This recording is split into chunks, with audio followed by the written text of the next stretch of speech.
you're doing it for science. But the data we have right now is that FPX kind of agree with what we were saying. The Aphelios is not exactly a higher priority on their pick list. The Vi is. They banned away the Wukong, so going to get that guaranteed engage for Hacker on this blue side, where Ultra Prime, they could go for whatever they want. The Maokai was still left open. They're very happy to kind of go for that. And they can go Maokai Jinx here and again set up their composition very, very easily. We'll see what they want to end up locking in. They think the Aphelios is better than the Jinx. They actually have a higher priority on it. Yeah, I wouldn't be surprised if Ultra Prime just lock in the Aphelios and Lulu here coming to this game too, but I think Jinx is still much better in terms of the champion, and we're most likely going to get Ning playing something that is going to be hard engaged when it comes to that jungle position. But Nico is going to be the pick for Forge now, and that fits perfectly with how he's been playing and enjoying League of Legends so far. I mean, look, the Nico has been exceptional, even in the games it's lost. It's just been a fun champion to kind of watch. FPX are going to lock in that Jinx, you would imagine there. But now you've got yourself an opportunity to either pick your mid laner, or do you go and lock your support, because you know that you're going to get a counter or a couple of bans either into that support or into that jungle role, depending on which one you want to go for. So I'd imagine you still go for the support here, regardless of anything else that happens. And you just kind of accept that your mid lane is going to take a little bit of a hammering in those first ban or this next phase of bans. Yeah, Ari's already been taken off, so I wouldn't be surprised if Kara goes for something like the Annie, but it is going to be the Acel. I mean, he had an amazing performance on this Acel back in spring. I believe his KDA was absolutely insane, but I can't get that statistic right now. But he has had a few good performances, and we also saw this Acel getting picked in the series earlier. I believe it was the AL versus TT series. Was it that one? Yeah. Yes, I believe so. It's been a long day, everyone. A long day. No, it was FPX versus TT, Ultra Prime versus AL. Is that what you're thinking of? It's okay. It doesn't matter. We saw AL earlier today, and it did absolutely a lot of damage. So I'm going to be wondering what FPX is going to pick for that support position now, because we already see Ultra Prime taking out banning out all of these hook champions. It is going to most likely be something like the Nautilus, where SwordArt is going to safely scale into the late game. But QuiQiu, I want to see more aggression from him, because he needs to start linking up with Hacker. Now, this time, having the Vi, they have so much secure, guaranteed CC onto the enemy carry. They need to start doing something in that early game. Yeah, absolutely. And look, we haven't really kind of had a chance to really talk about the Nocturne, but it is going to be Nocturne for Ning in that jungle position, and this is something that's kind of becoming a little bit more common, shall we say, within the LPL. It does feel like you just need something that can just kind of similarly to the Wukong and the Vi get onto that backside, have a pretty much guaranteed engage onto an AD carry where you are looking to burn summoners or burn ultimates away from them. So now we're seeing a lot of these engaged champions being taken away by Ultra Prime and by FPX, respectfully, as they look to try and kind of whittle down this champion pool. And this is the thing, you go for that mid lane instead of support on that last pick there for FPX. You are just kind of in a bad position to try and get what you want from this. And I think that the Thresh for the Aphelios just makes a hell of a lot of sense. You're going to be left to a little less of a pool here for FPX to kind of choose from for Chocho and LWX to combo up with.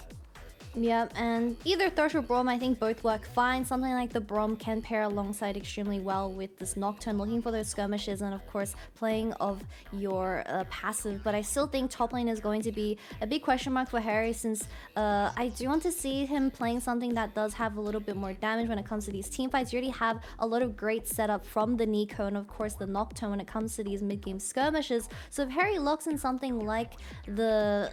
I just want to see him play Rumble again. Come on. Yeah, I think the Rumble works very well for him. And the Rumble might not be a bad position right now, because you don't... Well, I suppose you do need something to kind of secondary engage, go in with the Nocturne. But if you can get the Pop Blossom off with the Paranoia, definitely ways for you to be able to work this one out. Tam Kench gets picked up here.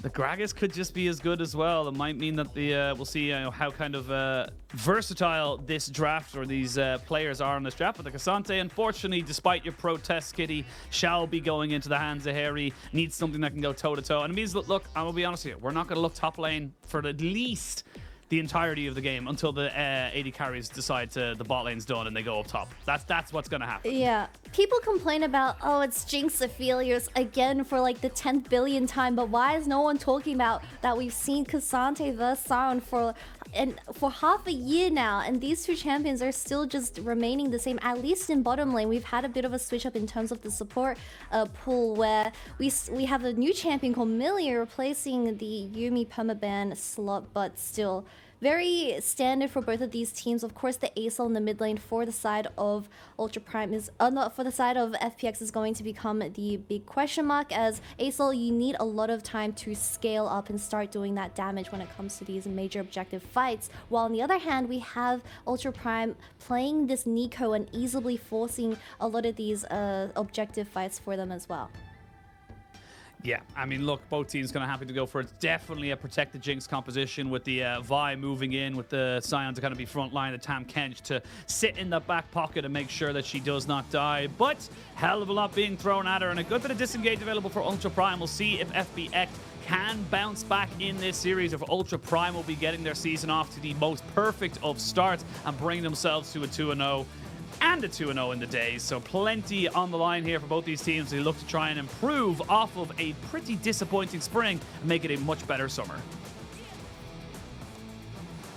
Very promising start for Ultra Prime to start of the night, and I'm hoping that they continue this consistency with this game. A lot of go buttons for this game too, with the Nico and of course Ning picking this Nocturne. So once they hit those level 6s, FPX needs to diffuse the play immediately, and with this Tam Kench getting locked in for QuiQiu, the requirements for him to not get caught this game is very high.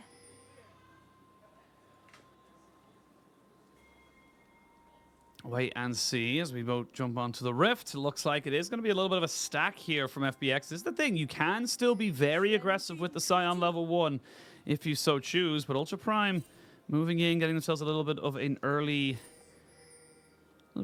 vision control as they look to maybe try and take away these Raptors themselves. So this is the thing.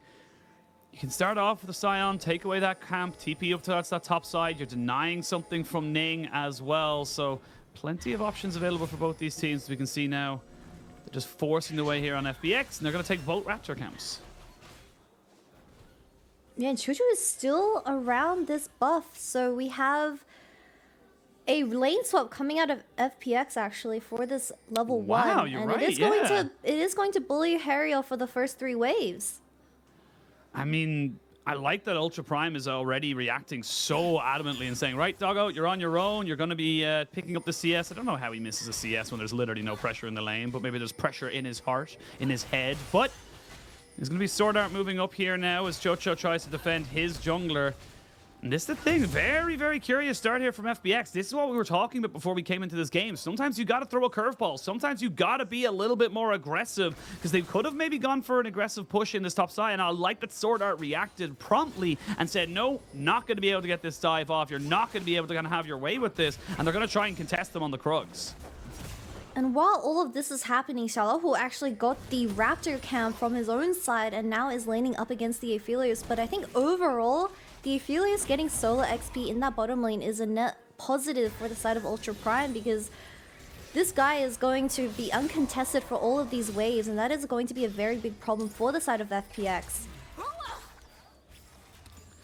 It's the thing, FPX have got the push in top side, and they are going to be able to kind of eventually wave clear with the Aurelion Sol. Usually 5 points in your Dragon's Breath or Ray of Light, and you're able to kind of just permanently farm. But I mean, this is fine for Doggo. He's very happy to kind of continue forward with this. Yeah, he's getting solo XP.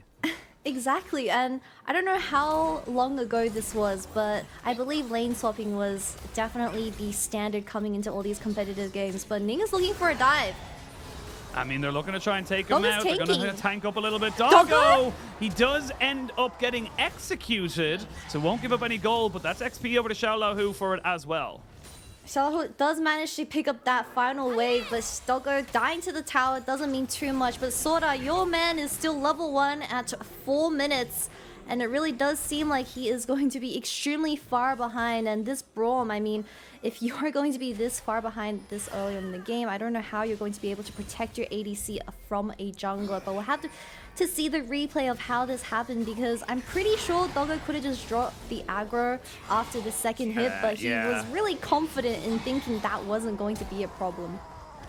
I mean, I'll be honest with you. I think Doggo just kind of stays tanking the turret because he recognizes he's probably dead anyway. So might as well take the full length of that particular turret shot and just kind of accept it. Look, I'm a glass half full kind of guy. I like to look at the positive kind of side of things, but it was a fast definitely back. not ideal.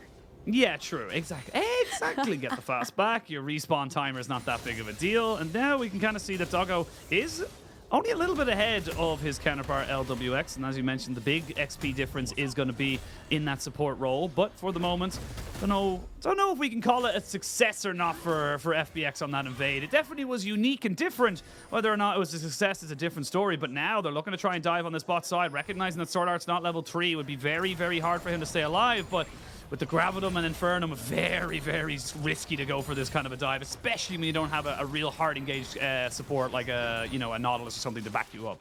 Yeah, but I believe there are 4 support bands coming into this game, so we've defaulted back to the Tahm Kench Braum thing, which is 2 melee supports to say the least, so that's at least better than your classic Yuumi and Lulu. However, I think Karen Hacker, they really need to wait for that level 6. Look at this, your Q misses and it's just all done from there, but Ning already level 5 and he is going to hit level 6 very soon, also picking up that first blood from Xioalaohu earlier on with that dive. So Ultra Prime, they do seem like they're in a very comfortable position so far. It's the thing as well. See Ultra Prime kind of picking up that kill, does get the Nocturne up to that Iron Spike Whip nice and early, means his clear is a little bit nicer going into that jungle setup. But also as well as that, you've got pretty much CS leads across the board here available for... Oh, he missed the cannon! He did. I will be honest, and I will say that our observers here in the LPL absolutely love highlighting when a cannon is missed. They will zoom in all the damn time. Level 5 for 4, so no level 6. They look to try and secure this dragon. It's going to be a 4v4. You've got the pop blossom. The knock-up is good. Can they secure the dragon before this fight can really begin? Yes, they can. There's going to be the star coming down to try and stop them from engaging. Hacker getting out with negative HP right there. Almost single digit. Nobody dies, but the dragon goes over to Ultra Prime as they look to try and continue where they left off from game 1. Yeah, I believe that Forge was transformed as someone that was level 5. It was either Ning or Doggo, and then once he came out and just caught FPX off guard, getting that ultimate online, and of course securing that kill and getting that first dragon as well. So really good usage of the Nico transformation by Forge in this game too. Getting that ASOL up to level 6 was imperative to making sure that they weren't able to be engaged upon, but still a good start here for Ultra Prime. They got a kill, they got a dragon, and they've got themselves a little bit of an objective lead for the moment. The Jinx is outranging the Aphelios for the moment, so you can see there just having about, actually nearly a 20 CS lead to be perfectly honest. Should be equaled out a little bit with this next wave crashing, but you can see Xioalaohu going to be missing a full wave on that top side, and that'll equal out up that particular CS lead that he had got himself. And now we kind of come back into the game and see exactly where everyone's going to be kind of setting up for that next objective. It's kind of crazy to think that FPX started this game with their own lane swap, but Ning comes out on top with his level advantage as Hacker is still struggling to get that level 6. I believe he is going to hit it after this Raptor camp or very soon, one more camp or so. But LWX sitting on that 10 CS lead, I still don't think the lane swap worked out very well in the very end. But usually, Sion, when you are on the receiving end, you shouldn't. It should be fine because you have your passive to collect the CS, and that's exactly what happened. But we don't know what happened for this to kind of... I don't know where I'm going off this. This energy drink isn't really working. It's all good. Machine. Yeah, Help me. I was gonna say it takes time. Don't worry. Once the games are over, you'll have all the energy in the world. It'll be 12 p.m. for you, and you'll have plenty of energy to stream. Okay. I'm not streaming, dude. I call a hard cap on that, but we will see now a little bit of a movement here for Ultra Prime. They were annoyed that they didn't get that first Rift Herald in that first game. It was one of the few small blemishes as we look at LWX. Maybe going for a little bit of a rocket steal if he can so go for it, but would mean he would be without it in that laning phase. I did say an ooh while you were making your point, and that was because SwordArt's actually gone for Swifties. Never really see the supports go for such an aggressive thing, but I think he feels like if he can get down concussive blows onto multiple members of FPX, there's not really a lot of places they can go. Like if he can keep Care just CC down, there's a hell of a lot you can gain from that. Yeah, I'm pretty surprised that you do also mention the Swifties because we often see the Braum either going something defensive or the Lucidity boots. I personally prefer going the Swifties because it is the cheapest boot option when it comes to support, and sometimes you're just really, really poor when it comes to the early game. And considering how SwordArt was kind of floating around in that early game, he was not getting his support items stacked up, so potentially could just be a bit of a cheap buy coming out of SwordArt. I don't think it's going to do too much because you're not going to be roaming a lot alongside this or as the Braum, because you ideally want to be playing for this Aphelios. Yeah, you kind of want to be in the back pocket with the Aphelios, make sure you're getting that Unbreakable, and of course the concussive blows themselves, great dishing tool. As we now come back onto the map, Ionian Boots of Lucidity here for Forge even and Ning, so they're both going to have some pretty decent cooldown reduction or ability haste on their ultimate abilities. Now we can kind of wait and see where Ning wants to go with this first Paranoia. You can see he wants to try and maybe punish this bot lane before the level 6 comes out here for Chocho. Very, very difficult though with both having their flashes available. Ning is level 8 now, and this is exactly what I mean when Ultra Prime, you give them the ability to play standard in the early game and don't disrupt how Ning does his full clear. He just kind of gets out of control, and we're already slowly seeing that leads happen between Hacker and him. I mean, to be fair, he got MVP in the game 1, and outside of objectives, I think he had a really clear idea of how to initiate those team fights, and I think Ning, he really should start just putting or pull the button in this bottom lane and drop the Herald here. There's Hacker off to the side. This is a risky gank to go for. You can see that Ultra Prime do have the Infernum and Gravitum, so they will be able to set up very easily. But again, level 6, the Devour available for Chocho. I remember that was his W and not his ultimate. So, and small things like this can be the difference maker. Do they try and jump on LWX? They're gonna see they're going for a dive. There's a flash forward there and a flash away. Hacker goes a little bit too far in, and that means that he gets taken out. Does not catch anything else out. The Gravitum is good. Chocho flashes away. They've lost the Devour. And they've stopped Care from moving in as well. Ultra Prime get their kill. They get out, and they're probably going to get the Dragon as well. Yeah, and with Hacker going down, like you said, second Dragon secured by Ning, but we saw that combo coming out of this Vi, and it was a little bit tragic to say the least, as you are trying to hard force into someone like the Braum and the Aphelios, and with all summoners available, not even burning a flash. Actually, in the very end, we had 2 flashes burned from FPX, and now the pressure of this bottom lane is really starting to feel it, but kind of just a mechanical misplay coming out of FPX. Doggo is taking a lot of damage, and if that Zap had have hit, he definitely would have been in a lot worse trouble. So he has to flash away while trying to get a little bit greedy for that plate. We do see Hery now proxy farming on this top side, making sure there's absolutely no threat into his tower, but let's have a look at the replay. I'm not too sure if they spotted Ning just barely out of the vision for the side of FPX, but the initial knockout from QuiQiu misses onto Doggo, and we see it all go downhill from here as this Braum ultimate just kills Hacker, and he just can't get out in these types of situations. So it's just a very unfortunate combo, especially starting off with the flash Q missing from this Vi. And we already see that FPX is slowly bleeding when they ideally want to be playing for the later stage. And I mean, the big thing as well that I noticed is that Ning was able to spell shield ultimate. It just meant that you had no real way of kind of turning that one around. No damage, no CC, no nothing, as that Rift Herald is probably not going to get a charge off, as they've already got it down, and that is just really unfortunate there for Ultra Prime, definitely getting a little bit overzealous with going for that one. So they have got all of the neutral objectives so far. Weren't able to gain anything off of that Rift Herald. It's unfortunate, but look, you're 2,500 gold ahead. You're okay for the moment to kind of go for it, but now Hacker on this bot lane. Yeah, Doggo's dead. You can see SwordArt very happy to let that one go, and you will just be killed because you went a little bit too far forward as FPX finally get themselves onto the board 13 minutes in. I really want to see how Hacker made his way behind that tri-bush, because we have a ward in the river which has been placed by Ultra Prime, but unfortunately SwordArt just wasn't around, placing his own wards around the river, and that is going to be a kill going over towards FPX, especially into the ADC's position, also a few plates. But with the Rift Herald dying in the mid lane, I was pretty surprised that after the kill onto Hacker, they didn't just drop a bot in. Oh, they're looking for him. They're going to get the Devourer out. Immediately have to use the Fear to try and see if they can stop Chocho from protecting him. They flash in, a double knock-up, but they get the concussive blows. And then LWX will be going down, no problem whatsoever. Double kill for Ning. And this man, 4-0 on this Nocturne, looking very strong all of a sudden. They can also just go for this tower, they feel like, because no one is contesting them in this bottom side, but it does seem like they are just going to leave. 4-0, like you said, on this Nocturne with the Stride Breaker as well. Flashes burnt from the ADC of FPX. It just isn't enough. This Nocturne, if you lock onto them, I mean, the Braum just jumps onto the Nocturne as well and just starts CCing you, and there's just no way of running out.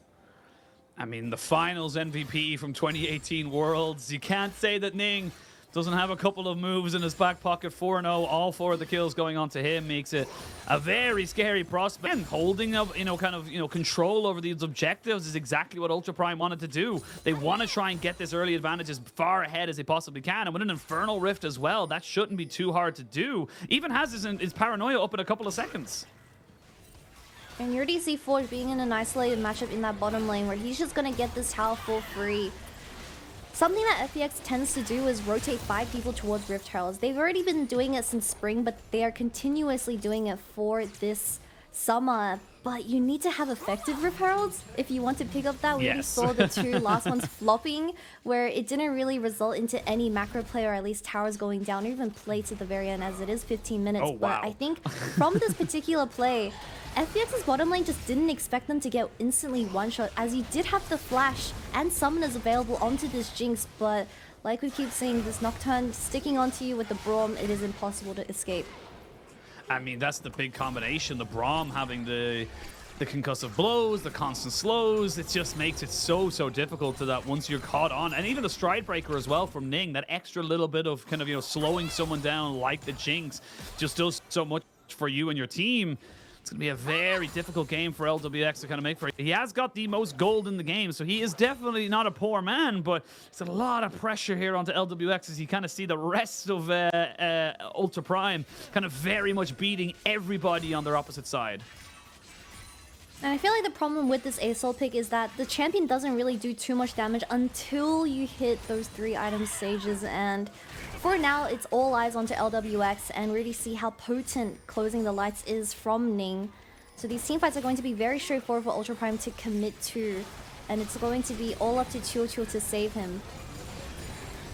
It's going to be all down to Tam Kench to really make this more. Hery already down on this bot side. Both teams have now gathered around this dragon. This would be Infernal Soul Point here for Ultra Prime. They're 3,500 gold ahead, and they know they can get even further. Shirley, I should say, this is their second iteration. Shelby dropped into that mid lane, and yeah, you might get mid lane tier 1, but I mean, this is such a huge power point now for Ultra Prime. They're going to be able to get themselves that soul point, no problems whatsoever.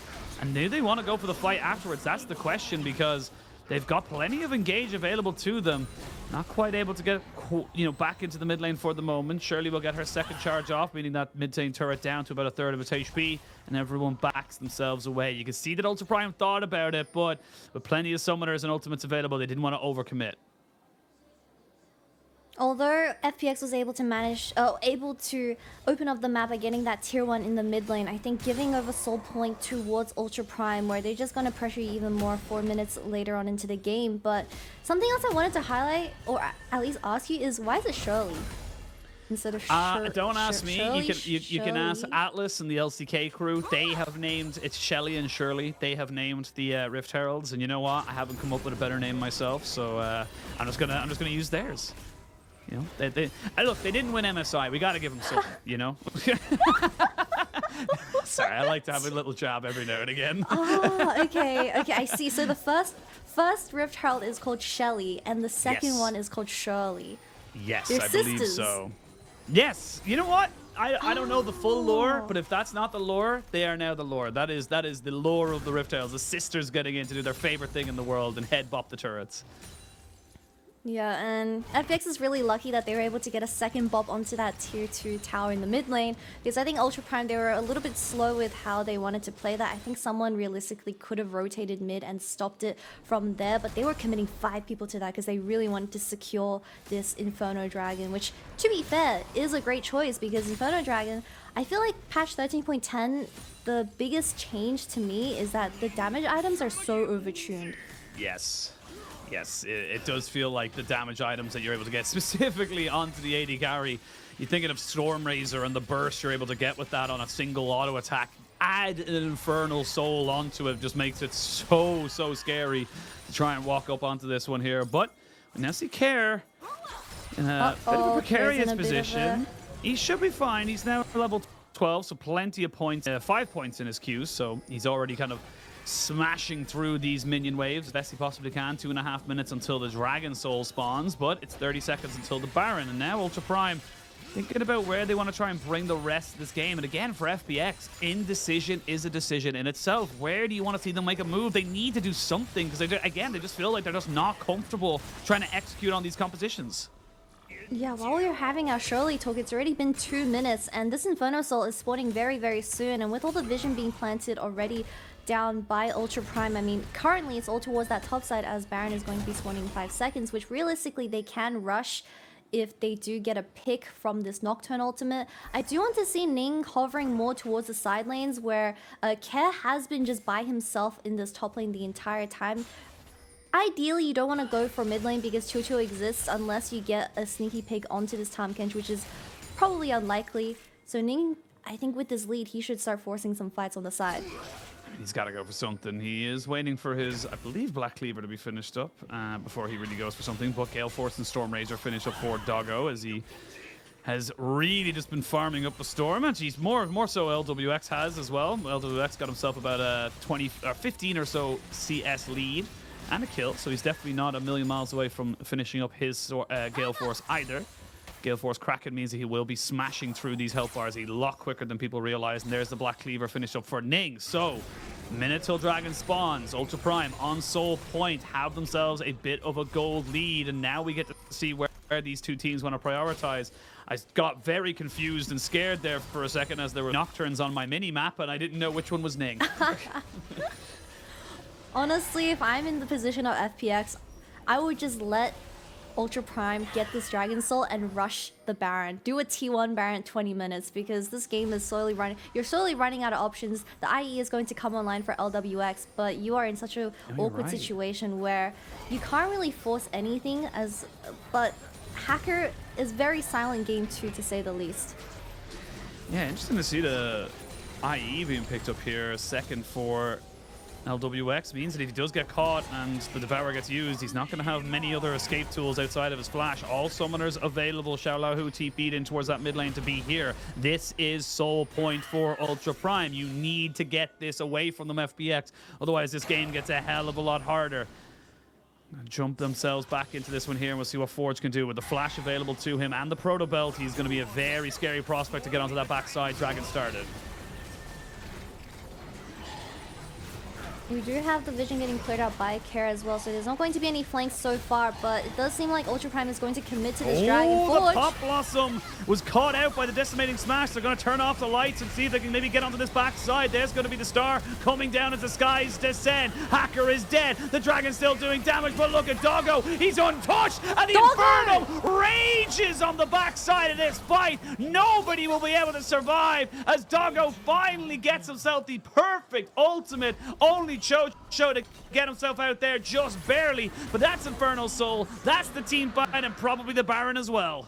Yep, and the game turns around at 22 minutes like the previous one as well, but I just think FPX giving every single dragon and putting themselves at a choke point at this 22-minute mark where they're forced to play for this Dragon Soul is just such a bad decision, because we see them trying so desperately, trying to force into this Braum and Nico, where being a Vi and a Sion, your life is just terrible, especially with the Gravitum and the Flamethrower. It is extremely tough, and Ning ultis onto the Jinx. The Tahm Kench ultimate has to be burnt for that as well. And Hacker being extremely squishy, he just gets instantly deleted. But playing front to back, Ultra Prime executed this perfectly, and also dancing around the dragon. I mean, Yeah, just so much damage there from Doggo. Pretty much pop the ghost offensively, not defensively. And I don't know if it was intentional or not, but Ning's ultimate, as he was going by, I believe blocked the Scion ultimate from getting onto Doggo as well. So little small differences that definitely kind of made it a lot harder for him to kind of make it work. But my God, so many things that have to go right for FPX for them to really have a chance. And again, Ultra Prime, straight up, are just playing better.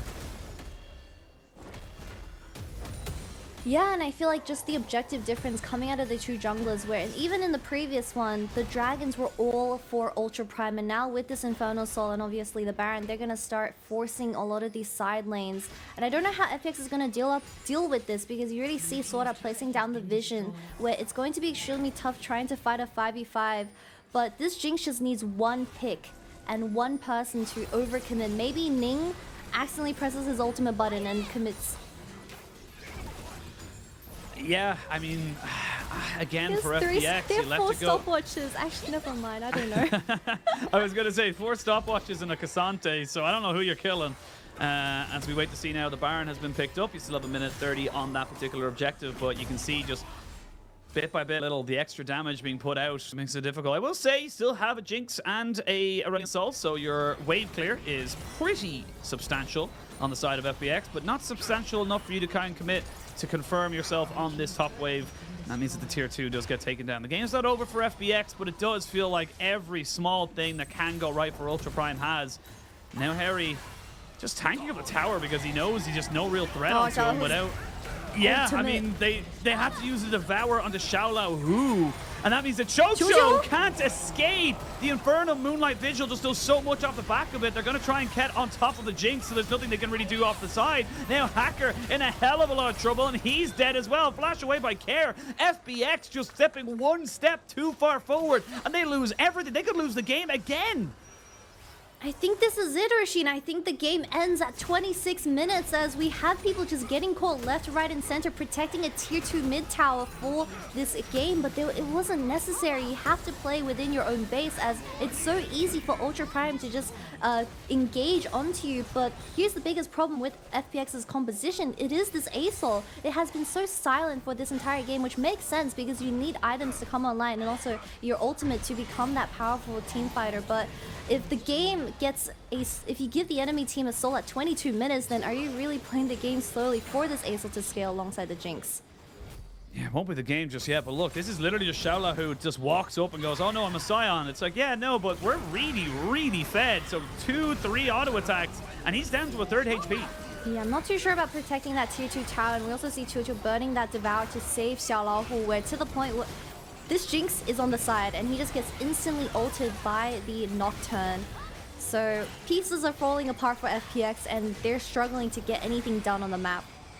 Well, they popped the Paranoia to see if they could maybe catch out Care, but no vision means no engage, and that means they're just kind of backing everybody from FPX back into their base. But, I mean, look, for Ultra Prime, this has been an exceptional game. It does feel like an exceptional series for them, and it really does feel like you can start to have hope in this roster to maybe be a little bit of a dark horse for playoffs. Someone that you maybe don't expect to make it to the top 10, but 2 back-to-back wins in terms of series is definitely a good way to start your summer split. And now, no Baron, but they don't really need it for the moment. Just keep pushing in that mid lane. It's going to be difficult. Like I said, you still have the Running Assault and the Jinx, but for Ultra Prime, this is an exceptional start to the season that they are definitely going to try and keep that momentum going into this game and try and end it as high up the standings they possibly can. Yeah, really good 2 games coming out of Ultra Prime, and I guess the only hope for FPX is this Jinx. 320 CS by now. But unfortunately, if you take a look at the tab, there's still 4 stopwatches available for this next up-and-coming fight, which will be the Elder Dragon. I'm surprised that the game is going to get to this Elder Dragon, which is going to be spawning at 28 minutes, which is insane to just think about. There's an Elder at 28 minutes, and you're playing into no vision whatsoever. I mean, that's the big thing. You have no vision, and even if you did, Nocturne can turn it off. That's the thing that's coming out of this right now, and all those stopwatches we mentioned earlier are still very, very much available here for the side of Ultra Prime. Flash and Ghost here for LWX. No flash on Care. He's the only one really missing a summoner. At least for this potential fight. Hery, of course, not having his teleport for the moment. But 3 items here onto the Aphelios with that Lord Dominic's regard. And he's going to shred through someone like Xioalaohu, who's just standing, trying to be tanky. But you can see there, he needed people to try and stick with him. Now they're going to jump onto the back line. There's going to be the immediate devour. The Pop Blossom is beautiful. The skies descend. The decimating is a smash, but it's not going to mean anything in the grand scheme of things. It's a triple. It's a quadra for Doggo, and they are easily going to be able to take up this 2-0. Ultra Prime looking clean in a 2-0 win over FPX. Yep, they end the game with a clean ace, just getting rid of the entire enemy base, and of course a clean 2-0 to end off the night. But amazing Nico ultimate to seal the deal from Forge, and of course that quadra kill going over towards Doggo. It could have been a penta, but sneaky little Forge stole it away. And what a great way for Ultra Prime. You can see how happy that's making them. As again, we wanted to see improvement. This is a team that very few people know anything about. Very, fringe, I suppose, League of Legends esports aficionados like myself might know about Doggo and stuff like that, but outside of that, there's not really a huge amount there. Bringing SwordArt in the off-season, having themselves a 2-0 start now is fantastic for this roster, and they're going to be going into their week 2